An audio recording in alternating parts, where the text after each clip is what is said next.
Okay, I am here today with Kelda, who I'm so thrilled that I've been able to meet.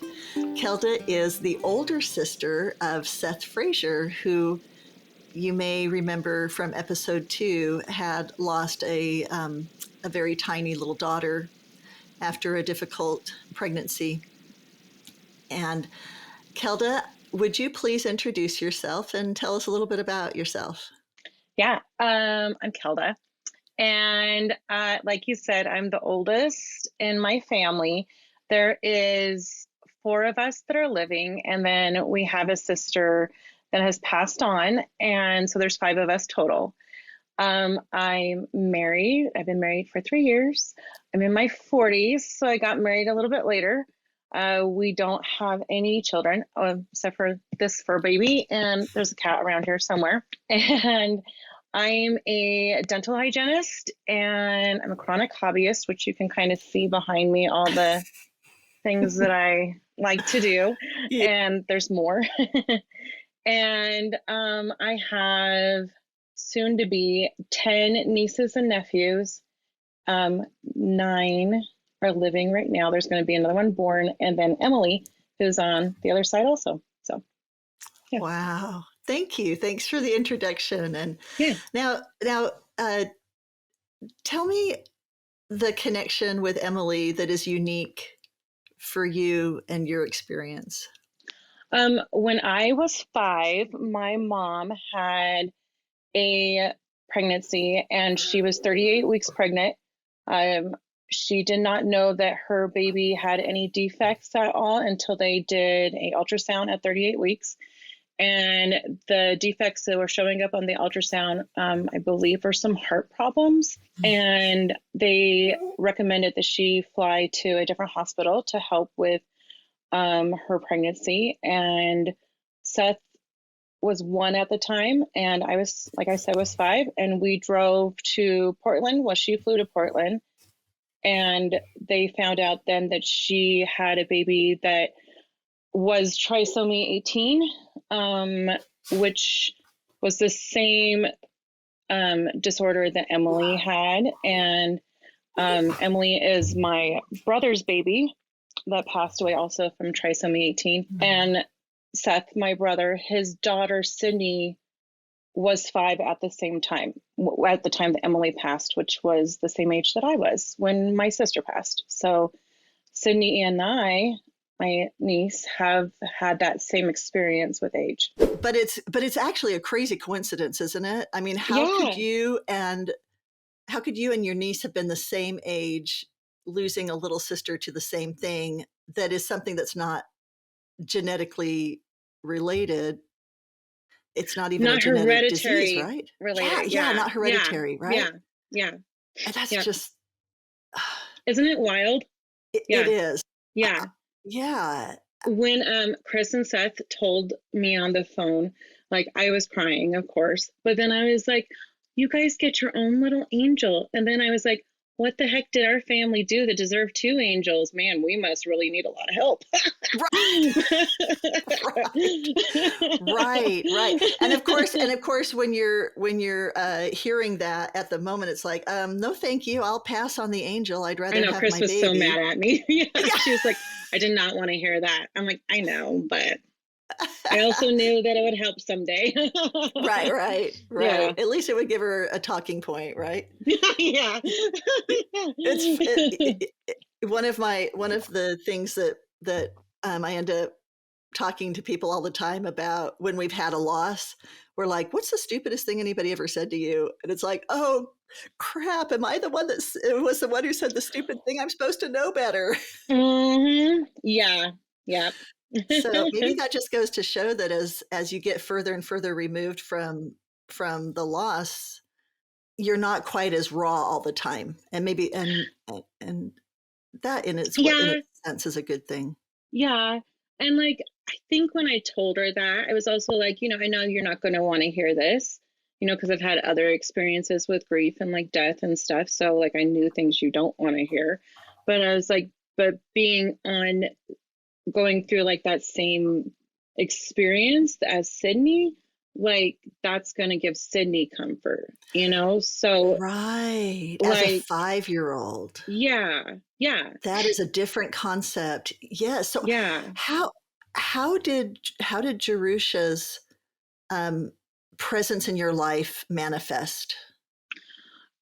So many ways. So like when I was younger, I don't think I quite understood what grief was and like how to manage things. And I don't think I understood like how to frame it, you know? Mm-hmm. And like you're just taught what your parents teach you and Mm-hmm. what like you learn from religion, you know? Mm-hmm. So you're taught they're on the other side, they just needed a body, you know, they're perfect and whatnot. And so I kind of became, I don't know, I didn't know how to process. So I kind of used it as a attention getter sometimes, you know, like, Mm-hmm. oh, I had a sister that passed away, you know, and Right. then That as makes I you got, that makes you stand out as a child, yeah, right? yeah, and it makes me Okay. like special in some way, you know, Right. And and and then, sympathy. yes, yeah, yeah, because you just want attention too when you're a Yeah. kid. Yeah, Yeah. and especially when you're the oldest, you want attention. And then more kids are born, you need the attention. Anyway, Yeah, that's right. yeah. So then in middle school, it became more like a scientific thing. So like every report I did was about like trisomies and Down syndrome and like trisomy 13 and 18, trying to understand like why this happens, you know, and what goes on into that and whatnot. And then as I got older, like in my 20s, it just, well, sorry, let me back up into my teenage years. I started trying to find replacements, like girls that would have been my sister's age, you know, like, you know, I started trying to become friends with them because I'm like, oh, you're like a sister to me because you would have been my sister's age, you know, Right. and that's hard too because you can't replace somebody you didn't have, you know, and you Yes. can't replace like, and for me, it was a different experience than Seth and Chris. They got to be, and Sydney, they got to be with Emily for 2 months. Like my sister was Right. in my mom's tummy. I don't remember her being pregnant. And then she was gone and I never got to meet her, you know? Right. So it was just kind of vague, a vague thing Right. to me. Yeah. But then when there's different times in my life when I struggled with depression and like suicide ideation, Mhm. and I would just be like praying for some kind of comfort in some way out of a dark hole. Mhm. And at those times, I could feel my sister around me. And there was times like when I was praying where I could just feel her telling me to continue to be strong and not be so hard on myself, you know? And so that became almost a, it's just so interesting the things you go through in your brain, but it Uh-huh. became an almost like I had to be perfect so I could see my sister again. Oh, that is a big burden. Yeah. Right. So Because it's impossible to be perfect. yeah, yeah, so then I would like have this like fear of messing anything up because then I wouldn't see her, Right. because you know I'm told she's perfect and she just needed a body, you know, so then I have to be perfect to see her too. So it just So kind of, you just go through a lot of different phases in life. So, yeah. so Kelda, I want to really pause here and really talk about some of these things you said because it's really important and it's kind of eye-opening to me. I'm seeing you as a little girl, right? And I can totally see these developmental phases that you're talking about. And imagine if there were a parent who had lost a child and has another child, these would be really good markers to look for, right? Mm-hmm. That of course, when you're really really little, it's you have very little concept of death, and especially if you hadn't had a relationship with her. She Mm-hmm. was a concept, a theory almost. Mm-hmm. And it's something like my grandparents live in China, something that Mm-hmm. makes you unique. Mm-hmm. And that could be off putting to someone who didn't understand children's grief and how they process things, Mm-hmm.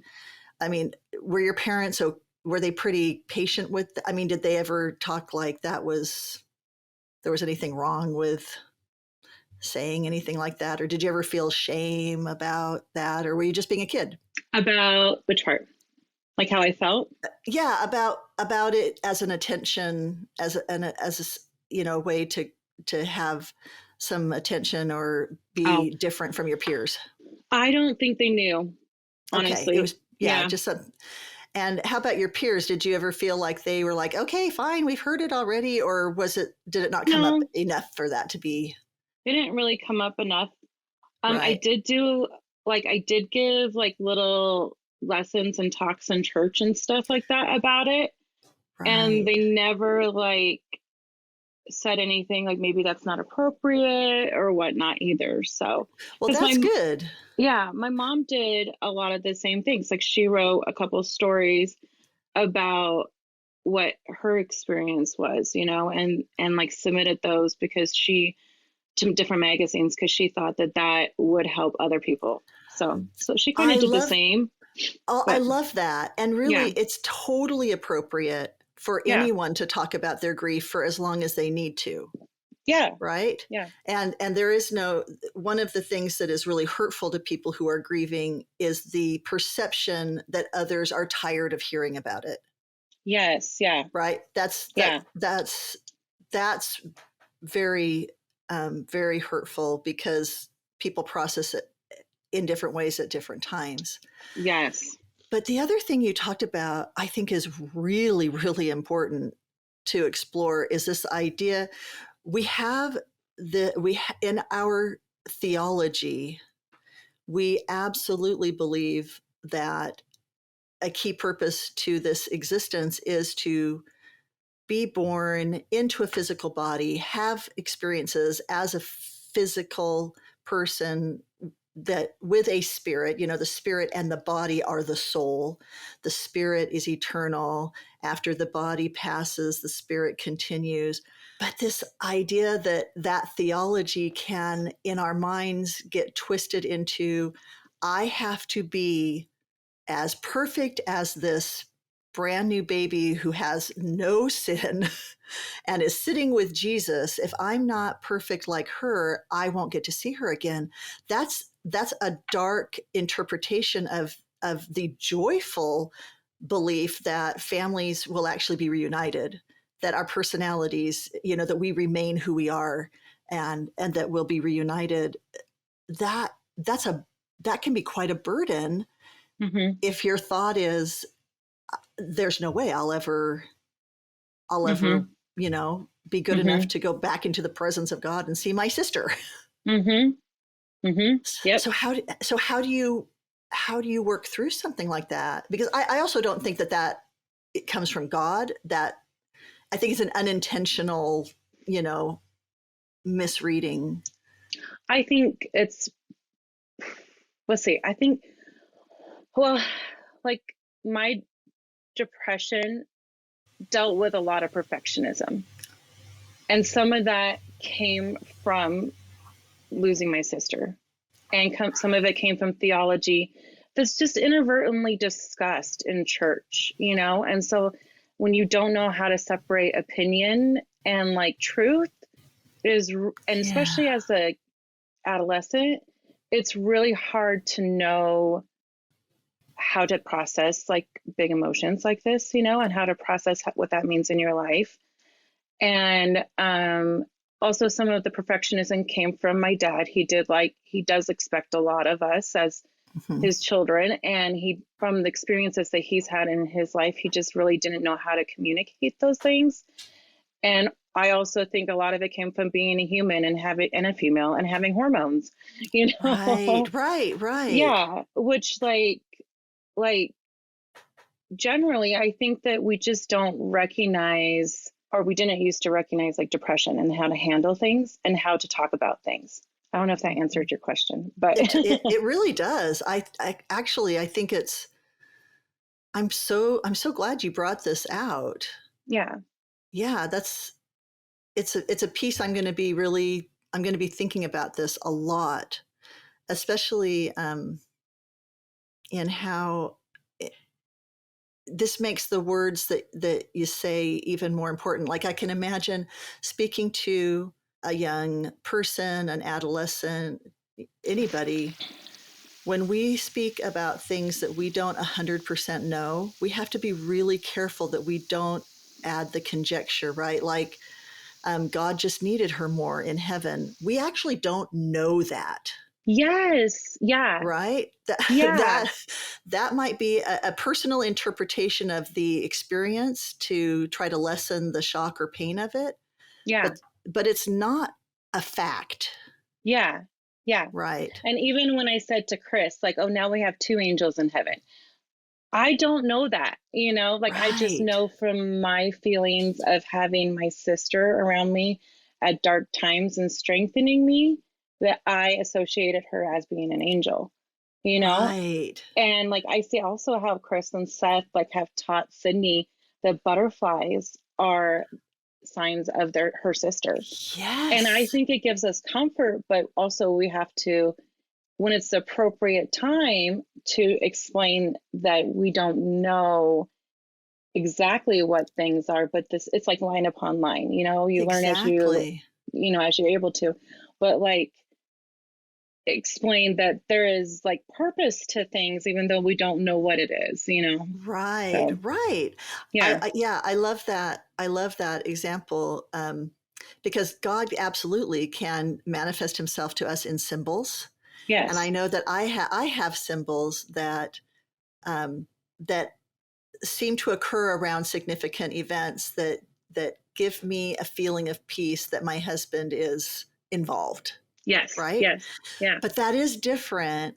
And even Chris, I remember Chris and I were talking about this because they have had several experiences where they've been thinking about Emily or talking about Emily, or there's a significant day or experience, and there just seems to be butterflies around, Yes. right? Yeah. Yeah. And that is a really, I think that's a joyful way to associate. But even Chris was saying we have to be careful because now Sydney thinks every time she sees a butterfly that it's her sister. Yeah. And that's the nuanced difference that we're talking about here, I think, right? Yeah.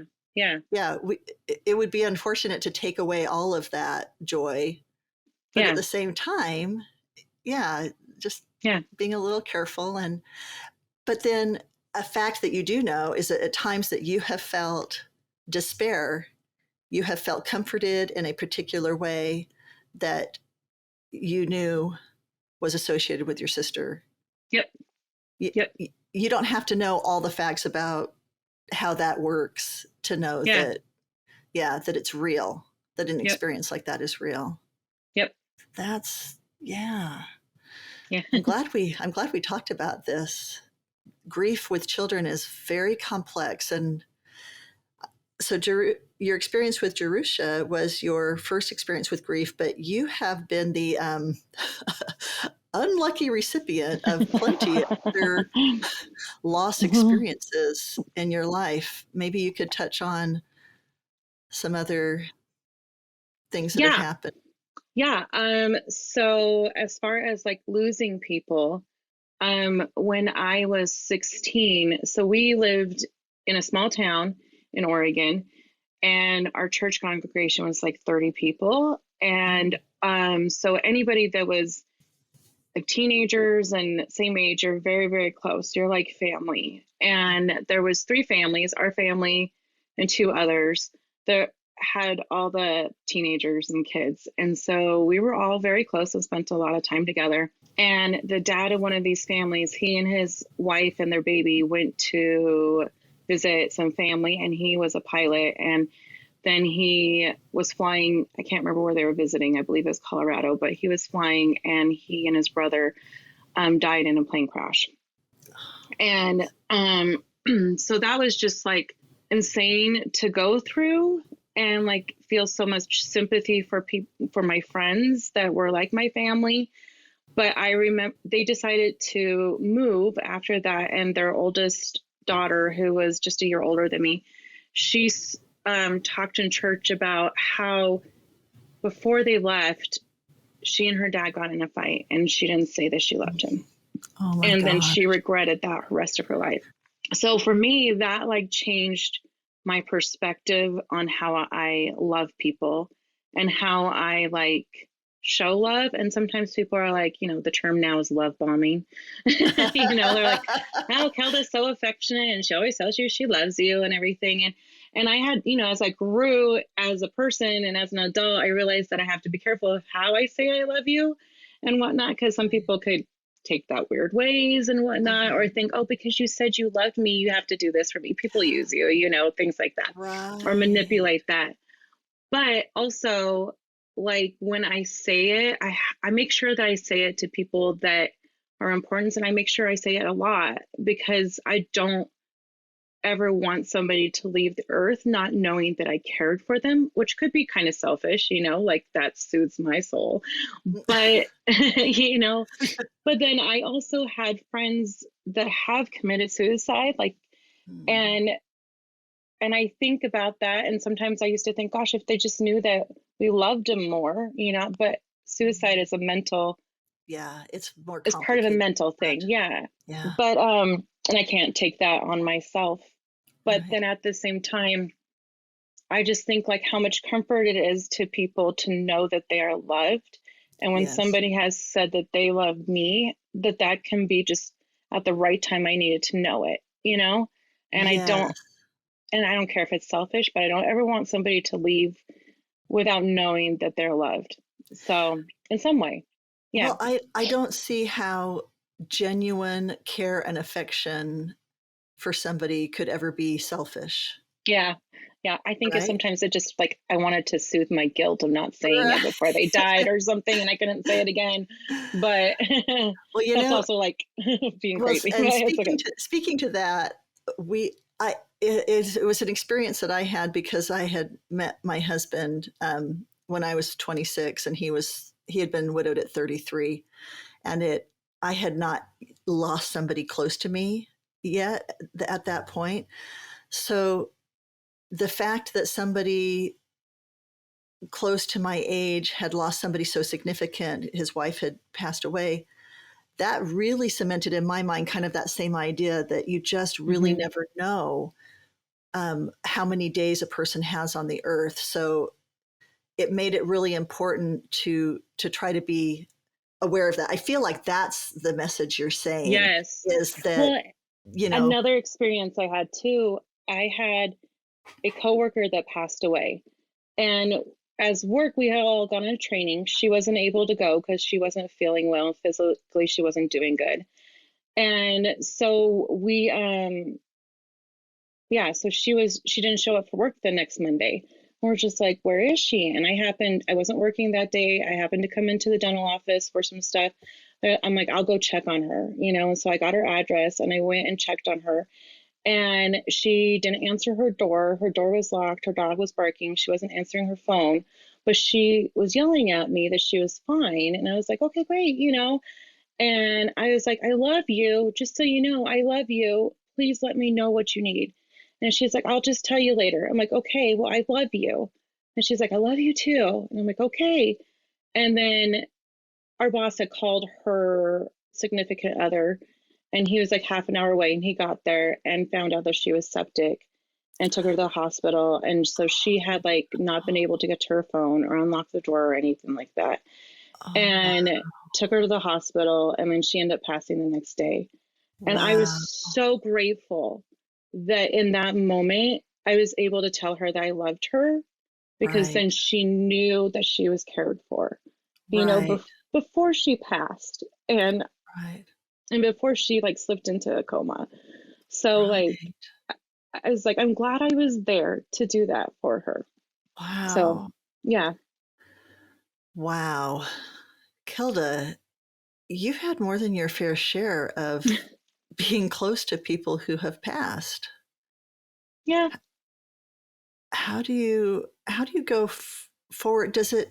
How do you go forward in that? How do you react the next time when you've had these other losses? What has happened to you in the past as you've experienced just multiple people close to you? Um Chris and I were actually talking about this last night. I was like, I don't think I can lose anybody in my family for a little while. I don't know if I can. Yeah. I don't know if I can deal with it. Wear your seatbelts. Yeah. But as far as like dealing with death, I just kind of I distance myself. Like Mm, I had responsibilities in church where I'm supposed to like be able to help with funerals. And I went into a funeral like where they were having lunch and stuff. And I was like, nope, I can't be in there. I can't see everybody crying and everything. I'm like, I can be in the kitchen though, and I can like serve food, but I can't go into that room. So right. it's like being aware, I guess, where my limitations are and my boundaries are to be able Hmm. to protect myself in different phases of life. Yeah. Well, and that to me would feel like the opposite of perfectionism, Yeah. right? Yeah. This acknowledgement that there are limits Yeah. to what we can provide at a certain time in a certain circumstance. And there are Yeah. no, you should be able to do this or you should be able to feel this. Yeah. Like I That's a can, graciousness you give yourself. yeah. And there was like a gentleman in our congregation that lost his wife a couple of weeks ago. And I wanted so badly to go to that funeral because he's just such a good man, and his love for his wife is so beautiful. But it's just like it was while I was working, but I also didn't feel like I could emotionally. Right. But when I saw him at church, like I just gave him the biggest hug, and he was so kind and so sweet, And I was like, I'm so sorry that I couldn't be there for you, But like, I'm glad that I'm here for you. If you need a hug, I'm here. You're not Right. alone. Yeah, Right. yeah, Right. Well, and that might be a good message for people who are experiencing grief and have someone they think would be there for them more. Let me back up. One of the first episodes that we had was with my friend Stacy Henry, and something she said has stayed with me since then because I had very very close friends who were really with me right after Steve passed away, but there were a few people that surprised me were not more present for me, and mm-hmm, at the time it was hurtful, but mm-hmm, she brought out this idea that it was just such a gracious understanding that for someone who is grieving my husband's death, being with me might have actually been a trigger for their own grief. yep, And not that they didn't want to be there for me or didn't care. And that was a new idea for me. And yeah, it was such a compassionate reading of how I was having an expectation of somebody for something that they just could not do or be at that time. yeah, And I feel like you're articulating that yeah, from the point of view of somebody who has, there's only so much grief you can have in your bucket before you need to take a little bit of a break. yep, yep, Right. yeah. So And you can provide support in different ways that, like, that's what I've learned too. Like, I can show support in different ways that work for me within my boundaries. Like I can come up and give you a hug, or I can bring you a dessert or something Mhm. like that where I don't have to like dive knee deep in it with you, but I can like offer some kind of love so you feel like you're staying afloat. Yeah. Yeah. Yeah. Yeah. And that same person is going to have others who are brought into their life or are in their life right at that moment that can provide some of those other needs. Yep. So that's good. That's good. Again, I feel like that's taking away some of that perfectionism, you Yeah. know, Yeah. the perfect friend, the perfect daughter, the perfect, Christian, the perfect. Yes. Yeah. Yeah. Yeah. Yep. Wow. Well, when you have experienced these different scenarios, is there anybody you've been able to count on, um, or where have you turned for comfort yourself? Um, well, it's been different each time.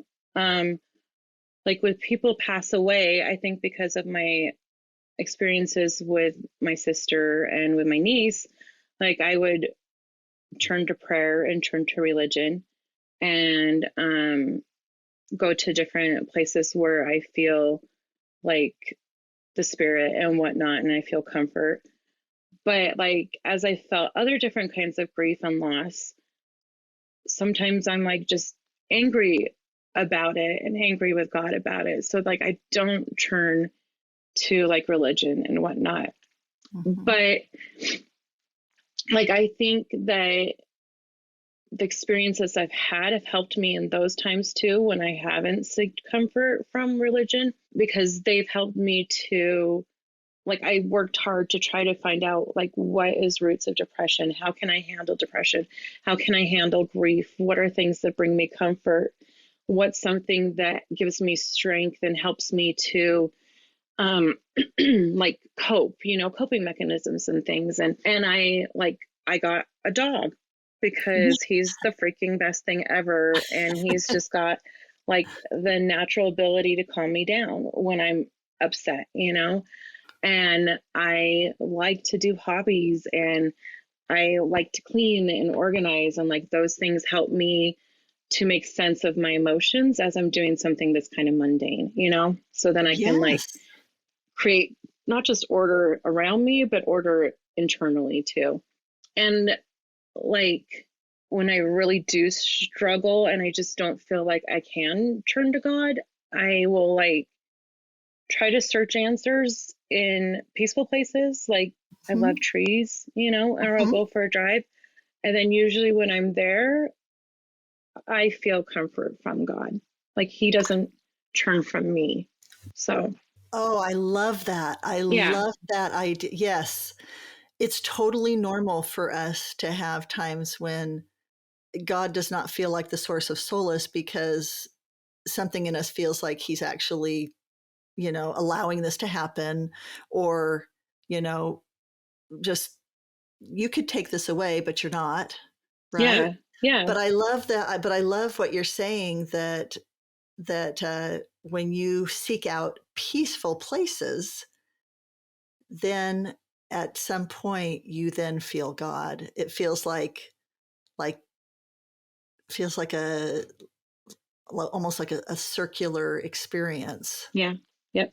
That's And like as far as beautiful. people, I think people just kind of come into your lives, like we were talking about a little bit earlier, that need to be there. Like when I went through some loss recently, my mother-in-law, who had lost her husband when she was in her 40s, I believe, she said, she's like, you're going to feel hurt and pain for a while. She's like, it may be 6 months, and maybe a year, maybe 2 years. And she's like, and that's okay. And she's like, and then you'll always still feel it, but it won't hurt as bad and won't be so strong there.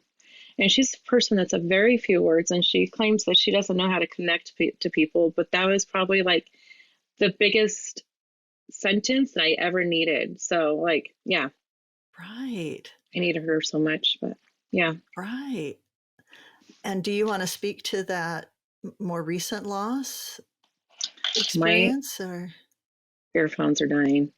So if your voice sounds different, it's just because we went from earphones to regular old ears. So, uh, so do you want to speak to that most recent experience that you've had? Yeah. So I mentioned earlier that we don't have any kids. I wanted to be a mom more than anything my entire life. That was also a part of depression because, like, I got married in my 40s, and all through my 20s and 30s, I was searching to get married. Like, I almost wanted to be married so I could have kids, and instead of Right. I didn't care about the husband, but I just wanted kids. Right. And those were like my beliefs, that I felt that it was important to have a husband and a father. So I wasn't, lots of people were like, why don't you just have your own kids on your own? And I'm like, no, because it's not a full family to me, Right. And so it was hard to be like single for so long and not have a fulfillment of that dream. And so then I was always like, okay, I'm going to do this particular job and to go to school.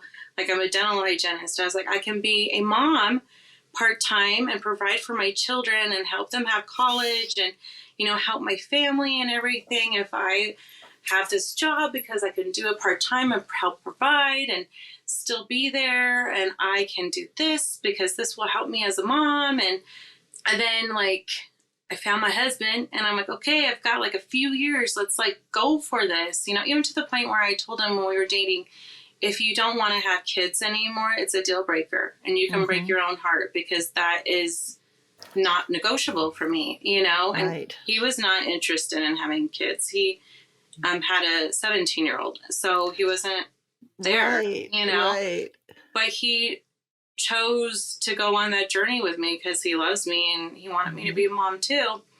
And then we found out that it's basically too late for me. Like, my ovarian reserve was low and his physical stuff wasn't matching either.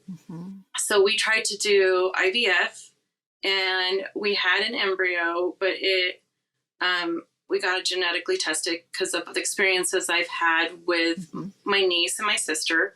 And because we were older, so I knew there's a higher chance of risk. And it came back that our embryo was missing 2 chromosomes and they wouldn't be able to transfer it. And because it's so expensive, we were like, we're only trying once and that's it. And I was prepared to not get pregnant. I was prepared for that loss because I told myself that was a chance and a risk, you know, but I wasn't prepared for the loss of dreams and the loss of everything. Like, everything I focused my life on was to be a mother. You know, like going into therapy is so I could be a mother and be a better mother. And like going to school and my job, it was all to be a mom. Everything was to be a mom. So I didn't realize I would lose my past, and I didn't realize I would lose my future, because I wanted to be a mom. So I wanted to raise my kids a certain way, and I studied to learn how to do that. You know, like, I wanted my kids to have the experiences I had, and then I wanted my grandchildren to have these different things. And all of a sudden I lost all that, you know, and it was like, but I was doing that for them, not for me. And I didn't know I was going to lose that. So, yeah. How could you have? How could you have known that? Yeah. That I am so sorry for that deep of a loss, and you've phrased it just very poignantly when you said you feel like you lost your past and your future, right? Because your past was the preparation for the future that you had hoped for. Yeah. That's really, really devastating. Yeah. It's hard. I'm so sorry. Thank you. And so in this context, then the words of your mother-in-law have been a great comfort to you. Yeah. Yeah. They helped because it meant to me that I could grieve as long as I needed to, you know, like we had mentioned earlier. And that was okay. So yes. And she wasn't going to dismiss the pain that you feel by saying, but you have this great dog that gives you comfort, which, or you have this and you have that and I'm like, right. Yeah. So where do you see yourself turning for peace now? Or is it still too raw? It's raw still because I'm getting used to it. Like, because in our religion, we believe that we can receive blessings in times of struggle, you know, and receive blessings of comfort, and then like blessings that help us and guide us for who we can become in God's eyes, you know. And in all those blessings, I was told in one way or another that I would have children on this earth. because that was something that I was always scared about and worried about.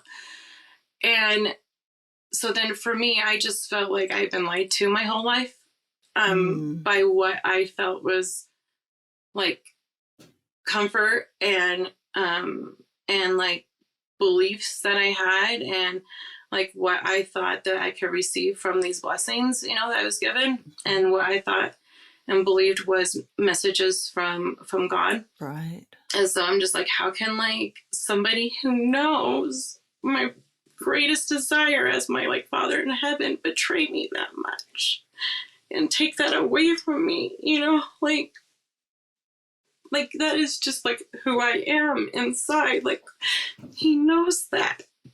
And I know he knows because I know those experiences from my sister and, you know, and like of other people passing away. Like I know that God is aware of me, you know? Right. So I know he knows me, but lately I've started to realize that, you know, there's like other people that are in this earth. There's things that I don't know that God's aware of, and there's just other ways for me to be able to bless the lives of others that I couldn't do if I had children. So like my sister said once, like, you are the best aunt, and I can't be that because I have kids.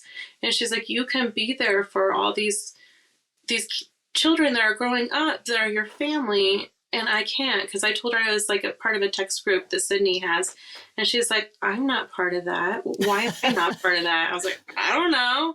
And she's like, because you have time to be able to be there for her and be an aunt. And I starting to see with my husband's nieces and nephews how that can make a difference. You know, like my 15-year-old niece on his side, she has 2 younger sisters, and her mom can't always be there for her.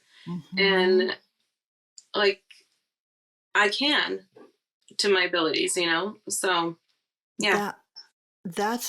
I love that perspective that you're having, because it is really true that you can fill a role in a child's life that is really unique.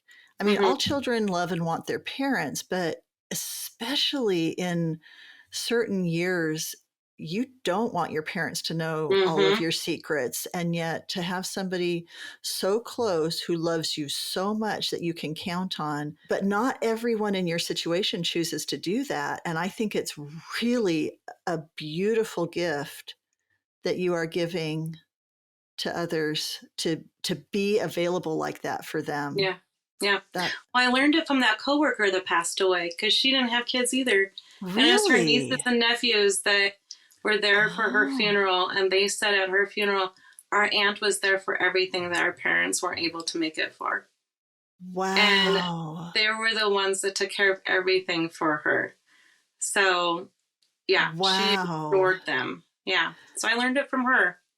That really brings things around in a really really a meaningful way, to see these kids be able to have that, to give that tribute to their aunt, who probably dealt with all of this pain that you're describing, all of these questions, you know, what's, and if she was that amazing of an aunt, of course she would have been an amazing mother, right?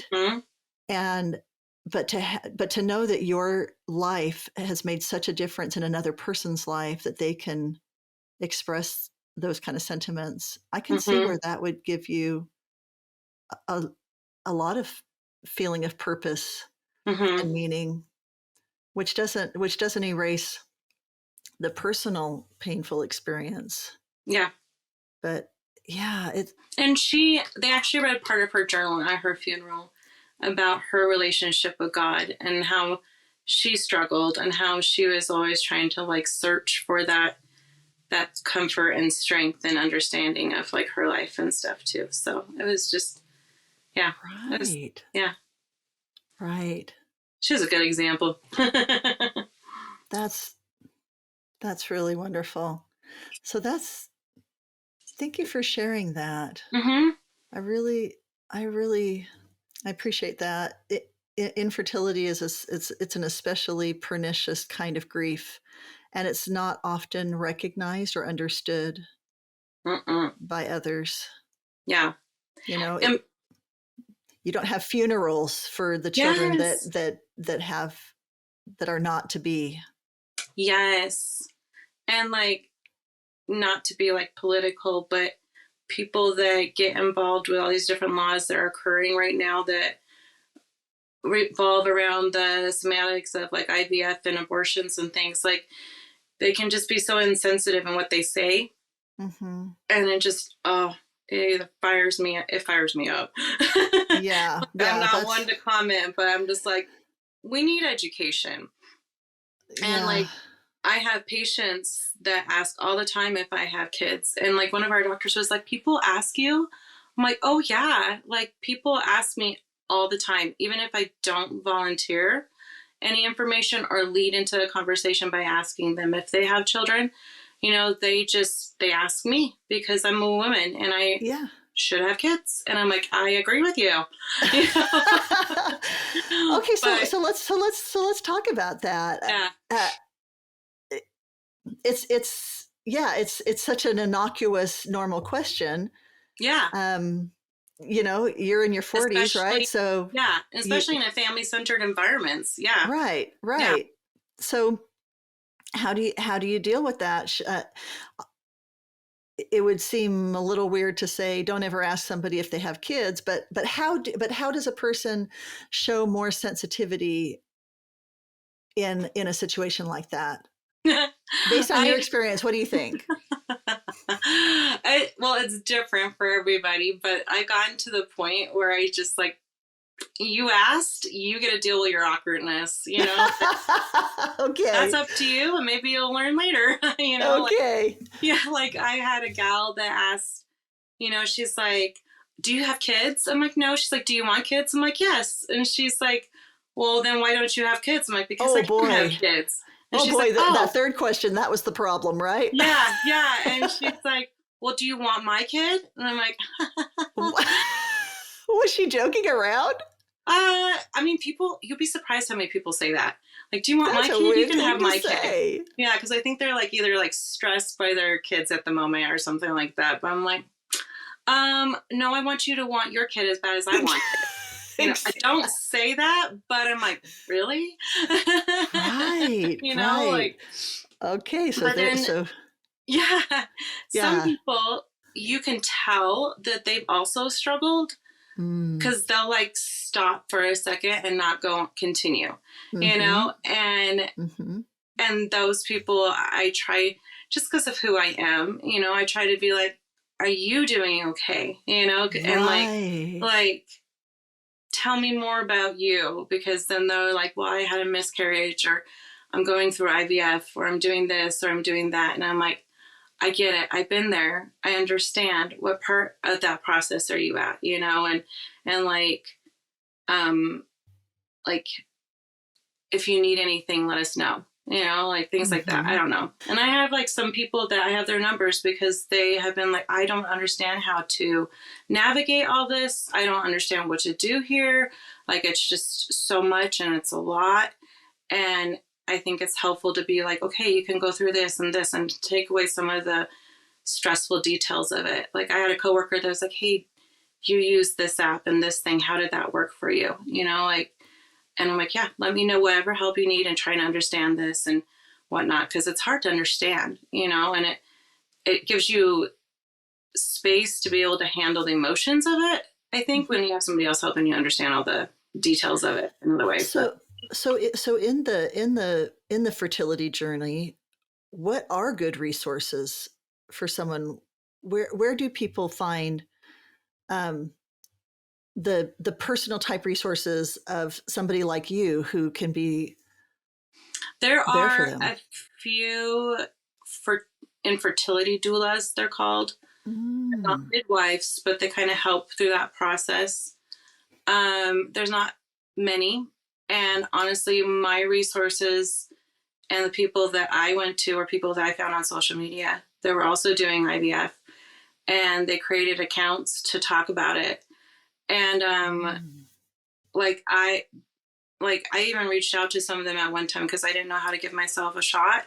Because the way that they tell you to give yourself a shot is to pinch your skin and give you a shot. But when you are overweight and you don't have any skin to pinch, how do you do that? You know, like, yeah, what does that even mean? Yeah. So like I reached out to a gal that was also overweight that had done several rounds. I was like, how do you, I'm like, I'm really sorry to like ask this, but like, I don't have skin to pinch. Like, how do I do this?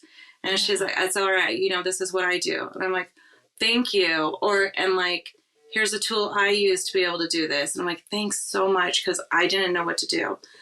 And I really think there needs to be more women out there supporting women going through these, like, and supporting the men too, going through any kind of infertility and like IVF. And I don't think it needs to be like taken lightly, because I do see like influencers say, oh, we've been trying to conceive, follow along to see how I changed my diet so that I can conceive. And I'm like, and now I'm pregnant. So yeah. You know? Yeah. And I'm like, it's not as simple as that. You know, there's no reason somebody would invest so much money into something if all they had to do was change their diet. You know? Right. That's true. Yeah. So it's like, I actually messaged an influencer once and I said, I'm really grateful that you're trying to bring to light like the struggles of trying to conceive, but please be very careful that your solution is not everybody else's solution, and be aware of that and sensitive of that, because that's like can be very triggering for other people when they're like, oh, you changed your diet and you got pregnant. You weren't even really struggling, you know, like, yeah. Right. Yeah. Right. But I mean, it is their own struggle too and their own journey too. So it's just like, be aware of others. And I think, well, and that is one of the underlying principles about grief, right? Is that people process and go through it in individual ways. And I like the sensitivity of recognizing that it's a different experience for each person.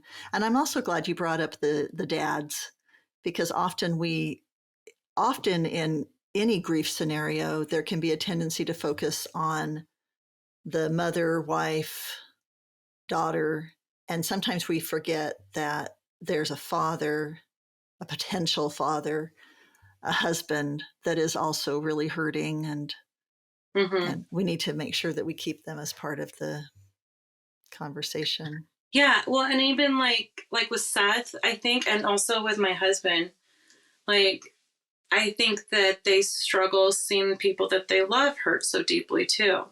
And that's not like recognized, especially by the ones that are hurting, you know? Right. And like, I think that they're just also expected to not show emotion and to just eat the emotion and go on, you know? Like, we still sometimes have those expectations, you know?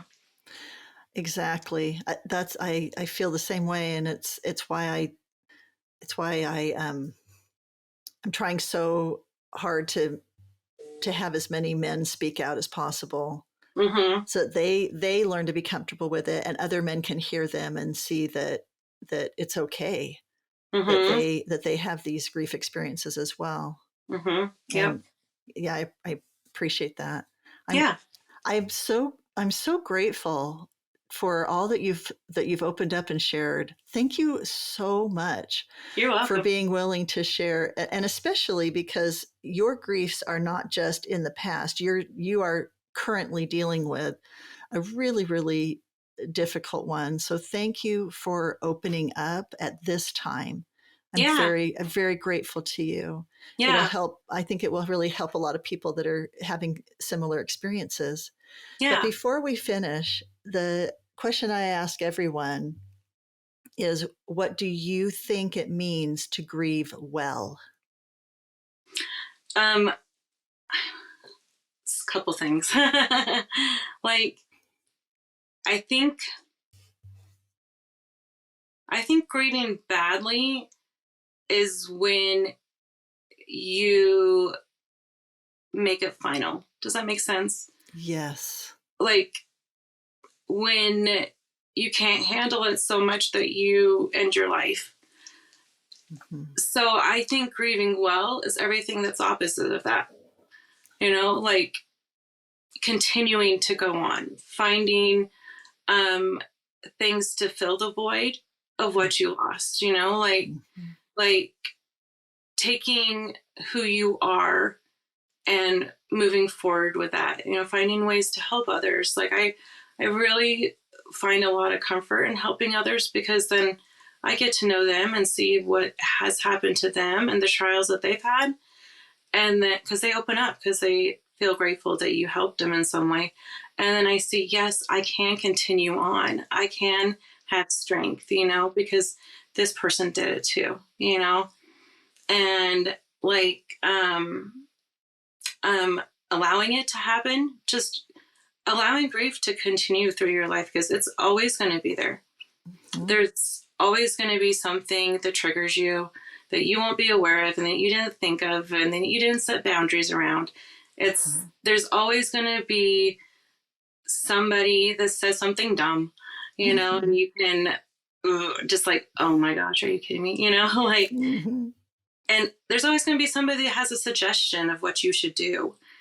And I think it's learning who you are and how to respond, and also memorizing responses, you know, like I had to realize if somebody's going to ask me, I'm going to respond to be honest, you know, but it is going to be their awkwardness that they're dealing with, because that's not going to be awkward for me. I'm more than happy to share, you know, but if you feel awkward, then you have learned from your lesson that you need to change how you talk to people.